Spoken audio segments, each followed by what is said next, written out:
What would you say, looking back on your Verizon experience, is your best multiplier moment? What is your top of your highlight, your personal highlight reel there? Like being multiplied? Yeah, either or multiplying others. Like what is the top of the heap in terms of that experience? So I was in a sales job when I ran a large sales organization, and so we had about 2,000 people, and nobody. So this was every region. So there was a bunch of different regions. All had some of the same goals, and I had Maryland, D.C., and Virginia. So all these Verizon stores. And nobody was really cracking the code on selling to the small and medium business space out of stores.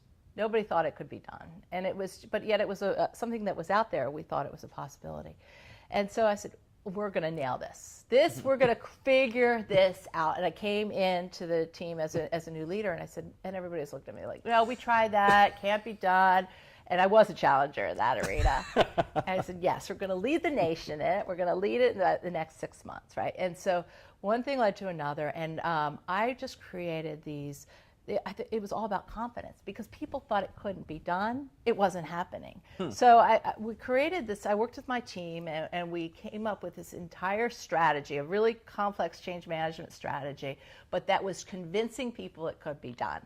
And then when people got to a certain level, I made a really big deal out of the people that were doing it, and I would tell their stories. And then we would have these madness days. And these madness. That sounds fun. It was so much fun. I would just run around because everybody was drinking Red Bull. It was a bunch of young guys mostly. Keeping that energy up. Right. So I would fill my trunk with Red Bull, and I would just drive from store to store to store to store to store. And we'd have madness. And so basically the idea was everybody has to sell at least one line of SMB, small and medium business, today, right?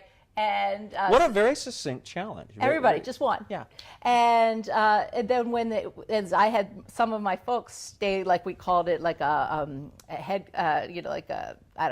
headquarters, right? And then we created a mailbox that we called SMB Madness. So every time you sold a line, you had to send your story and your picture to this mailbox, and then every hour we would send out these celebrations and people and cannons going off. Oh yeah, just nuts. And then I would get on and I'd have these calls and everything, and it was just the madness continues.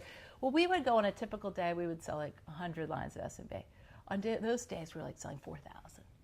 So then I would get people back together, and I'd say the next morning we'd have a conference call, the whole team, every management person on the team. I said, "What just happened? Can you sell this?" "Yes, you can."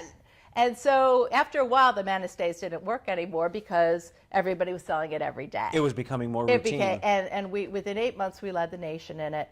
And it's been 4 years. They're still leading the nation in it, and I haven't been there. Congratulations. So the team has self-sustained the results that you started to achieve because they believed it could do it. And then the other thing was then all of our best practices, we developed a lot of training, we developed a lot of techniques, and we gave them to all the other regions. So then it multiplied to them. And now everybody's at a much higher standard. But congratulations. That's a fantastic accomplishment, especially when they believed it couldn't be done. Right.